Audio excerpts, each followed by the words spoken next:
So today on Lessons in Leadership, we've got Jon Dutton, the Chief Executive of Rugby League World Cup 2021. Jon, it's great to have you on the show today. My pleasure. Jon, the first question I ask everybody when we do this is, how did you end up in the position you are today as Chief Executive, and what was your sort of journey to get there? Growing up, I always wanted to be a professional athlete, ideally a rugby player of either code. I think in my teens I realised I was neither good enough nor brave enough, and pursued a career in sports management. Studied in Newcastle, got a degree in sport management, and 27 years now into my professional career I've worked for the European Golf Tour, which was my first role. Thoroughly enjoyable travelling the world. Not a huge golf fan, but worked on the 1997 Ryder Cup, which was Tiger Woods' first Ryder Cup. Then worked in football, working as a chief executive for Manchester FA, did a secondment to UEFA to work on the Champions League final.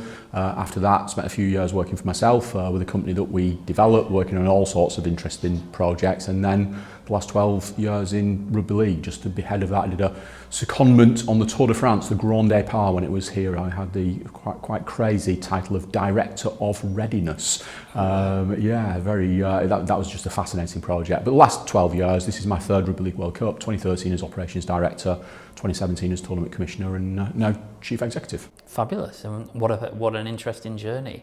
How have you found the difference between sports and how they operate versus, say golf versus football versus rugby? I think that sounds fascinating. Yeah, I'm a rugby league fan predominantly, so I guess part of my challenge is to divorce my personal excitement about working in the sport from sort of professional attitude and approach. But every role I've had has been different. I've been very lucky. It's been a wonderful career to date. Had some amazing experiences working on big tournaments, Ryder Cup, Champions League final, Rugby League World Cup, travelling across the world, new cultures, meeting different people. So everything has been different, but really rich experiences, and certainly prepared me for the role I am now, being a chief executive. And what would you say have been sort of some of the biggest challenges that you've faced along the way then? I think that more recently, being a chief executive, being a leader through the pandemic, our lives have been turned upside down, got a great appreciation of leadership is quite lonely at times. But the flip side of that is, as a leader, we are able to affect change. And that's been the most enjoyable parts of my role, working in an organisation that is values-led, has a purpose, and has genuinely been able to make a positive impact on people's lives. So it's been a steep learning curve. I think everyone who has had to make some difficult decisions during the pandemic, whether that's been personally affected or professionally affected, but I think really grew the resilience and have come out a stronger and different person. And of course you've had a unique challenge as well, being Chief Executive of Rugby League World Cup 2021, which is obviously happening this year in 2022. What sort of impact did that have, having to change so dramatically the locations and the dates, etc. And how did you overcome that? Yeah, 2021 was really tough, thoroughly unenjoyable, but certainly perspective helped. At the end of the day, we're trying to stage a major global sporting tournament. We're not on the front line, we're not here to save lives. So having perspective, but also being pragmatic and agile in our thinking. We've had to pivot from being ready, and we were absolutely ready to stage our tournament last year. The decision making that then led to postponement, and then to put things back in place and be prepared to deliver the tournament this year in 2022. So we went through some adversity, developed that high degree of resilience, lost a lot of people, lost 60% of our workforce through postponement for various reasons, and we've had to sort of put everything back together in a slightly different way. I think the one thing about the pandemic is just trying to manage or deal with uncertainty. That was just quite challenging for the first time in my career, when teammates, when the people within the organisation are asking for answers, and being brave enough to say, I simply don't know, because uncertainty surrounded us, and it ultimately led to the decision that we had to take. Yeah, and it was so difficult making any decision over the last 2 years, because the rules kept changing, and it was different from one country to another. And you're going to be massively impacted by that with teams coming in from around the world. Yeah, we've got 20 different unique nations, a lot from a long way away, Australia, New Zealand, the Pacific nations, Samoa, Papua New Guinea, Tonga, Cook Islands. And the realisation that the public health environment is so radically different still now today compared to here.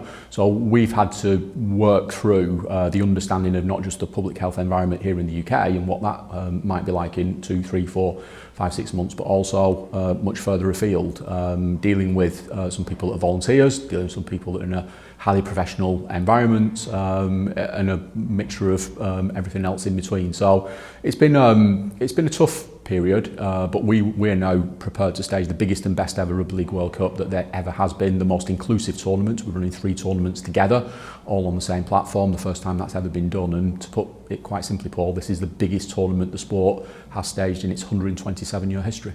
Wow, that's amazing.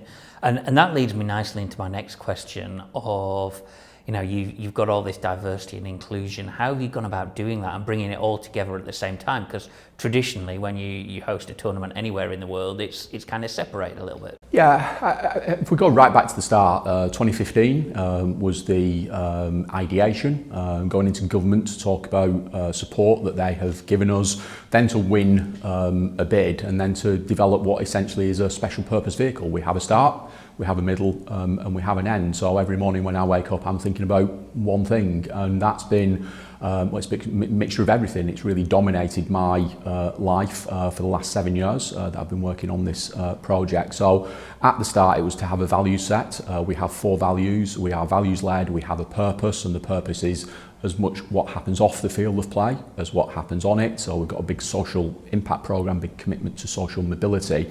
But one of our values is inclusivity, and in staging 3 tournaments together with equality, every athlete treated the same, and that's from prize money to participation fees to even the way that people travel and the accommodation that they have. And that's quite a big, bold statement, and putting that in place way back 2015, 2016, probably not quite understanding some of the consequences of making that decision from a financial perspective for one, but if you are values led, values are not words on a wall, values are intrinsic to us, we live and breathe them every day. So every time we talk about our tournament, we're talking about 3 derivatives of that tournament: men, women and wheelchair, all together, and that's been really empowering, and everything we do now, you will see 3 trophies, you will see 3 ambassadors, you will see the 3 tournaments always reflected, and I just think it's about that mindset, being values led, and having a really strong core purpose, which we've had from the start. Mm-hmm.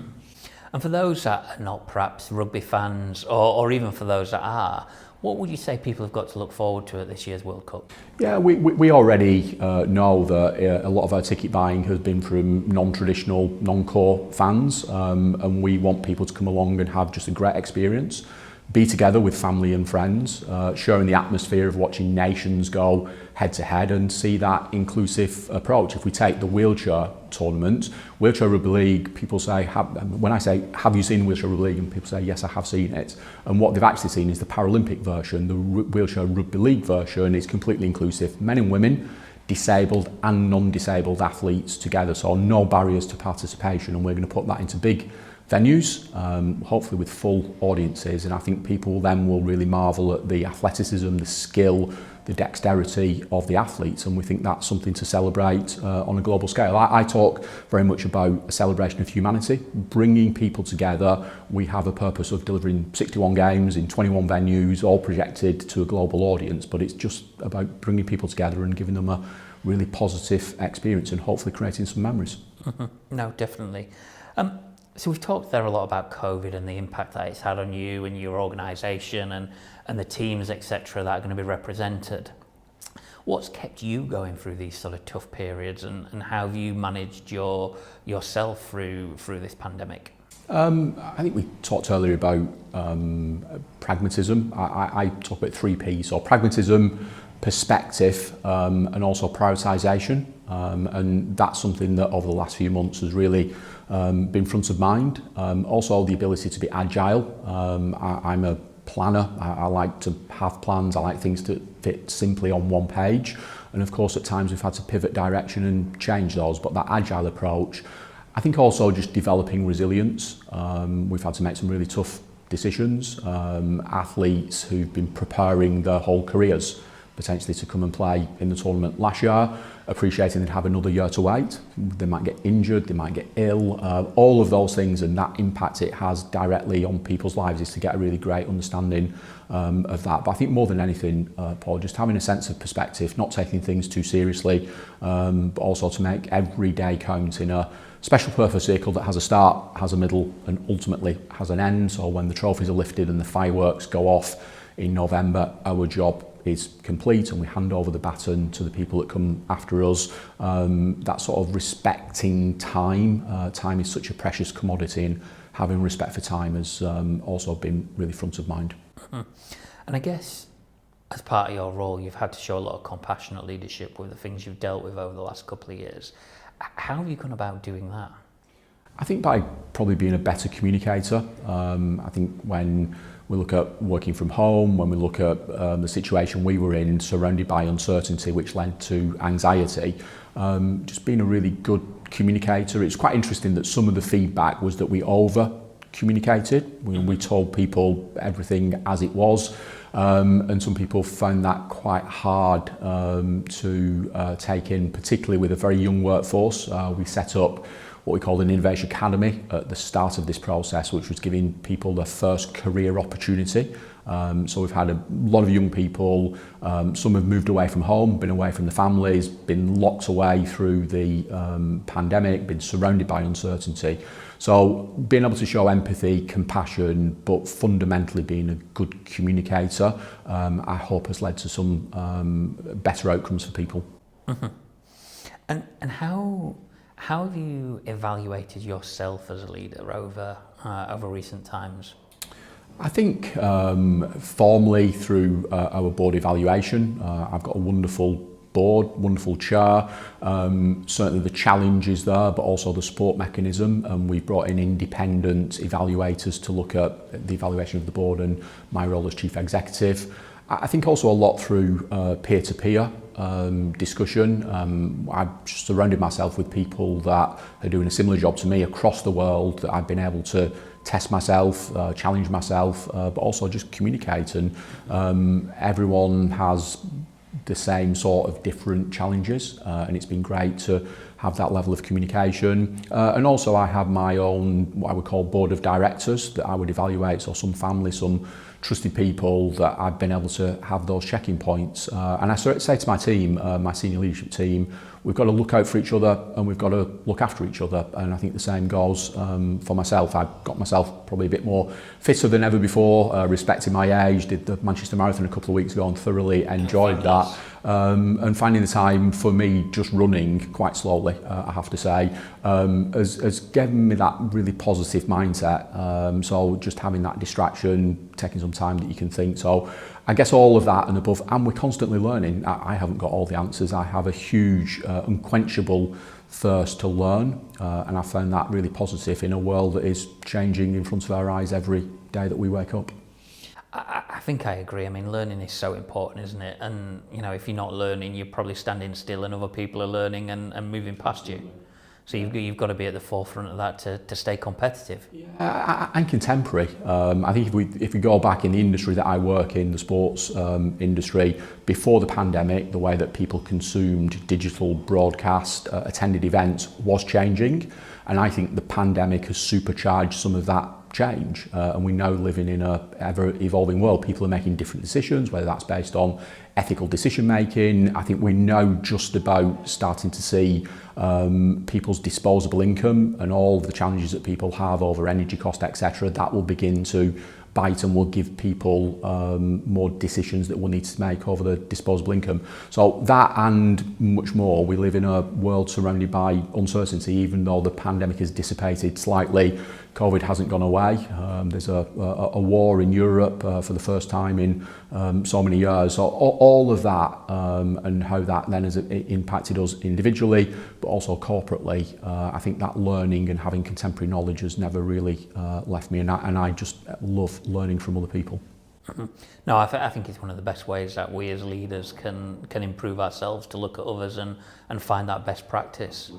And I think it's interesting you talk there about a peer group network of other individuals within the industry, but also people outside of the industry who can act as a sounding board for you. Yeah, I'm reading. I love to read, and I try and have a bit of balance in that. Listen to podcasts and just surround myself with different forms of media. So hopefully get a balanced view, but also not be afraid of sticking my hand up saying I got that wrong or I didn't understand that, and asking questions. I've really urged my team to be curious, and I think curiosity is a really great skill to have, just to peek behind the curtain and just be curious and just go and keep asking questions, and that will inevitably lead to better knowledge.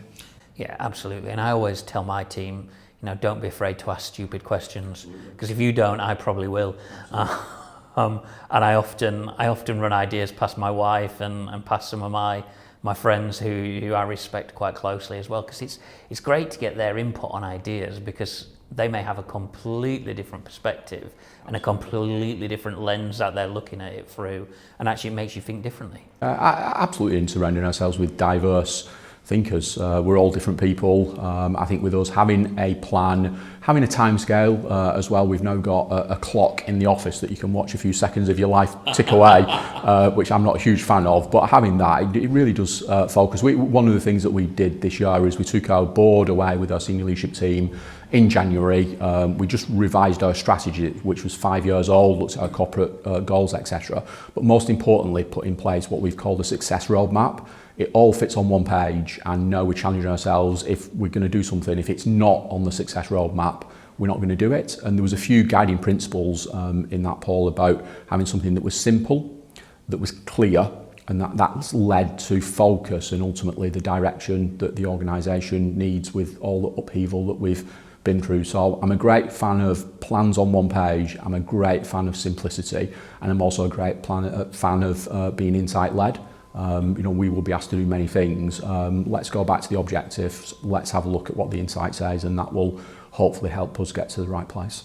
No, absolutely. I think it's that power of one, isn't it? Of concentrating on that one thing and that one goal. Absolutely. And plotting how you get there. And if it enhances that and helps you get there, great, do more of it. Absolutely. And if it doesn't, stop doing it. Absolutely, and we've got some really harsh metrics. We will be managed by the number of people inside the stadia. Every second, every minute of every game is live on the BBC, so we'll be measured in a very, very public way. And it's about having the confidence to know we are going to succeed. We will have some more challenges along the way, but having something just as a guiding light, a simple plan, that if we need to, we can be agile and we can go back and we can change, but it just gives everyone in the organisation focus and direction. I've been around for 6.5 years.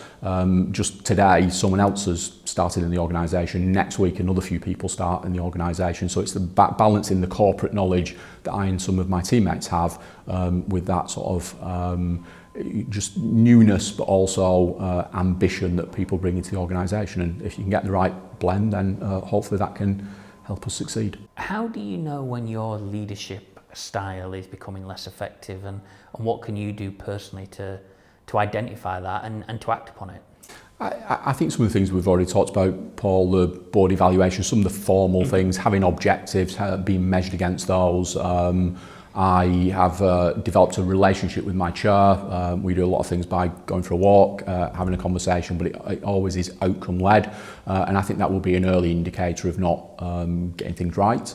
I think receiving feedback from other board members, but also my senior leadership team, is really valuable to me. And also the peer network that I have, just having the early indicators in place, being bold and brave and accepting you're going to get things wrong, not being too hard on yourself. One of the things that I think struggled with a few years ago was having a public profile, having social media presence, which I don't particularly like, but I've learned to accept that being part of the job and being prepared to be criticised when decisions that you make might be unpopular. So I think a balance of the above, but just having some early indicators in place if things aren't quite going to plan, and I think objective setting is a really key part of that.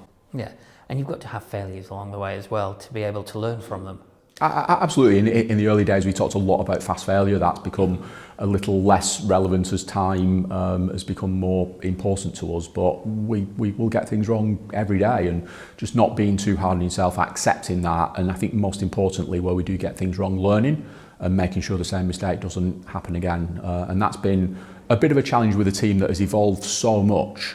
We had a small team, we grew the team, we were ready to stage the tournament, and then about 60% of the team have gone. Then we've had to recruit back, and just trying to do that induction, trying to get everyone on the same page from a values and behaviour perspective is really important, and then everything else can follow. No, fully understand that. What's been the biggest leadership crisis you've ever faced? Has it been COVID? Has it been something else? And how did you overcome it? I think the example that we've already used, having to postpone a tournament that personally I'd worked on for 6 years and got an organisation into the best possible place despite the uncertainty, being ready to do that, and then having to make that really tough decision that because of the withdrawals of Australia, New Zealand, because of the increasing uncertainty that we weren't able to do that. Probably feeling sorry for myself for a few days, dusting myself down, and it took us exactly 107 days between postponement and the decision and fronting up to the media and explaining that decision and our customers and our partners. 107 days later, we relaunched the tournament.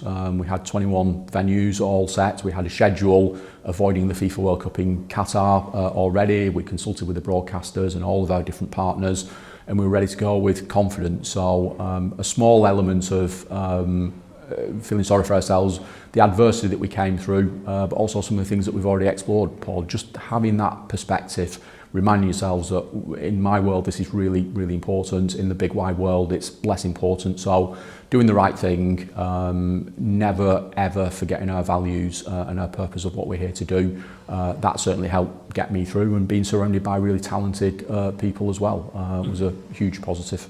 Yeah, absolutely. And ultimately there's very little you can do about the situation as it was developing across the globe as a pandemic. You know, there's nothing we can do about the pandemic, and it's affected every one of our lives, hasn't it, in different ways. I think just, frustration, a bit of anger at the time, knowing that after 6 years worth of hard work, we got ourselves into position A1 despite all of the uncertainty, and then having to make a decision to move the tournament back by 12 months. As it happens, we reflect back on that decision. It's a really great decision. We'll stage an even better tournament. We'll be able to do some of the things this year that we weren't able to do last year. So I think just there's something about reflection, in the heat of the moment, when you're tired, when you are emotional, when you feel like the world is against you, just to try and take some time away, go for a walk, go for a run, have a holiday, whatever it is, just then to reflect back, and then I think you can come back in a much more positive mindset. So that certainly helped me.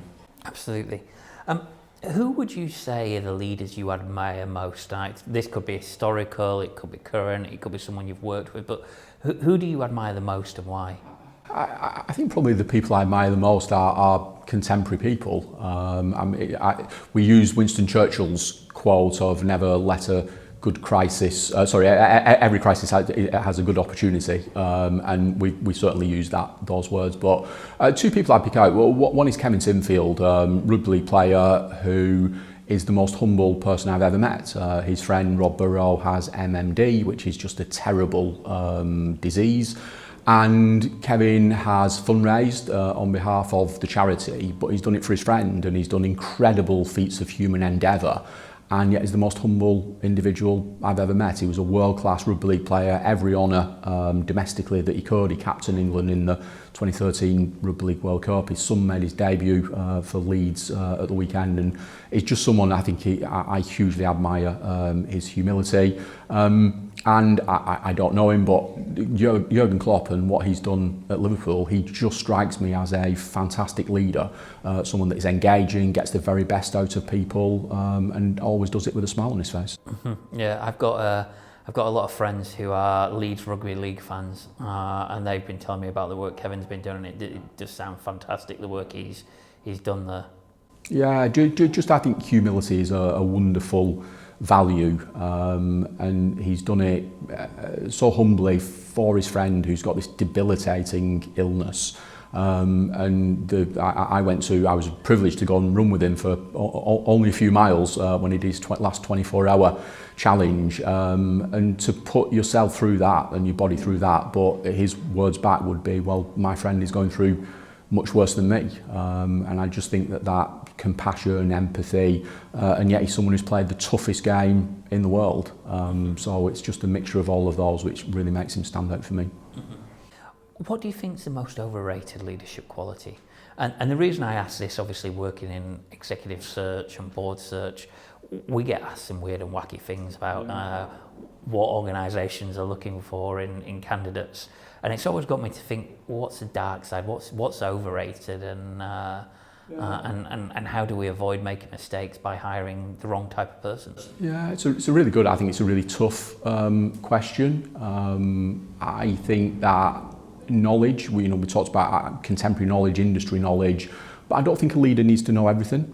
I think a leader needs to know where to get the knowledge if they don't have it, and also decision making. Managing by exception. A leader doesn't have to make every decision. And we try to ensure that I have a soft contract with my senior leadership team, and it's called TLC.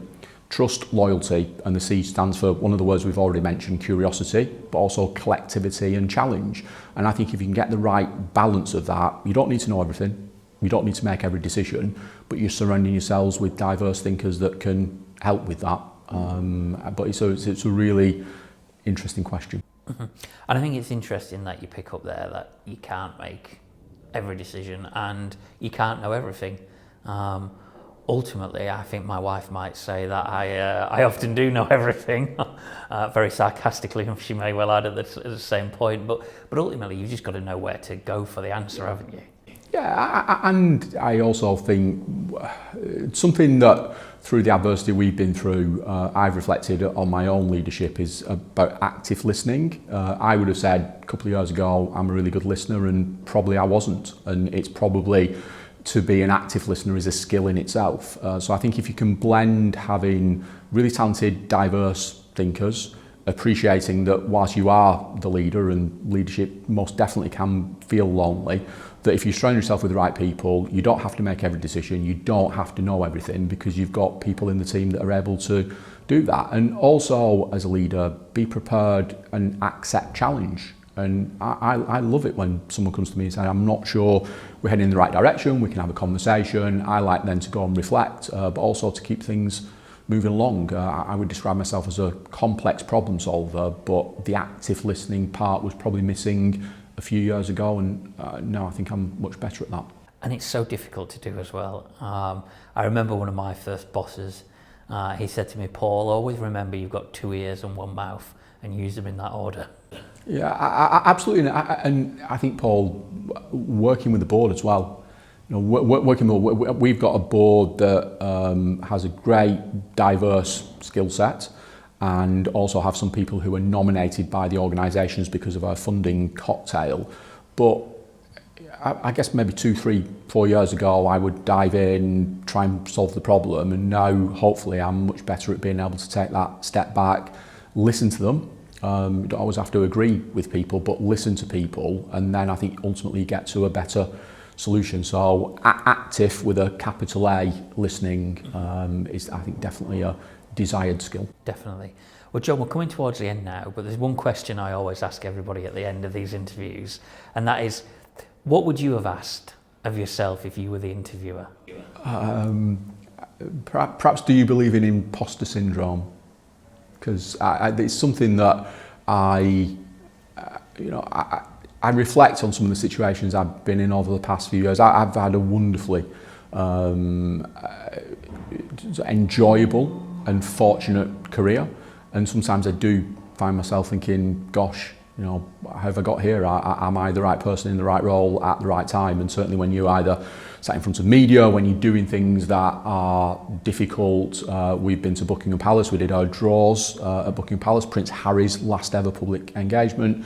Last year we stood on the steps with the Prime Minister at number 10, and you just sort of think, wow, this is amazing. I'm suffering from imposter syndrome, so maybe do you have imposter syndrome is something you can add to the collection of excellent questions you've got. Definitely. Well, you know what, that's a really interesting one, and Our very first episode that we did of this podcast, sort of 18 months or so ago, was with Phil Jones, the MD of Brother. And he talked about imposter syndrome and how you're always sort of questioning, am I the right person? Am I doing the right things? And the only way to overcome that is to, is to deal with it and just carry on and hope that you are making the right decisions for the right reasons with the knowledge that you have available to you. I couldn't agree more with Phil. And I wouldn't say that I obsess over it or think about it too often, but there are situations when I just think, gosh, am I the right person to be doing this at this particular time? And I'm sure over the next few months, the closer we get to what will be the biggest tournament in 127 years in the sport's history, what will come after the Commonwealth Games, which I'm sure will be hugely successful, Women's Football European Championships, all of these wonderful sporting events, it will be our turn and we will be in the spotlight, undoubtedly, both here domestically but also on a global scale, and there's a lot resting on our success. So perhaps if we get together again in 12 months' time, you can ask me the question about imposter syndrome and I'll have a few more examples for you. Definitely, that'd be great. Jon, thank you very much for coming on the show today. My pleasure. Thank you, Paul.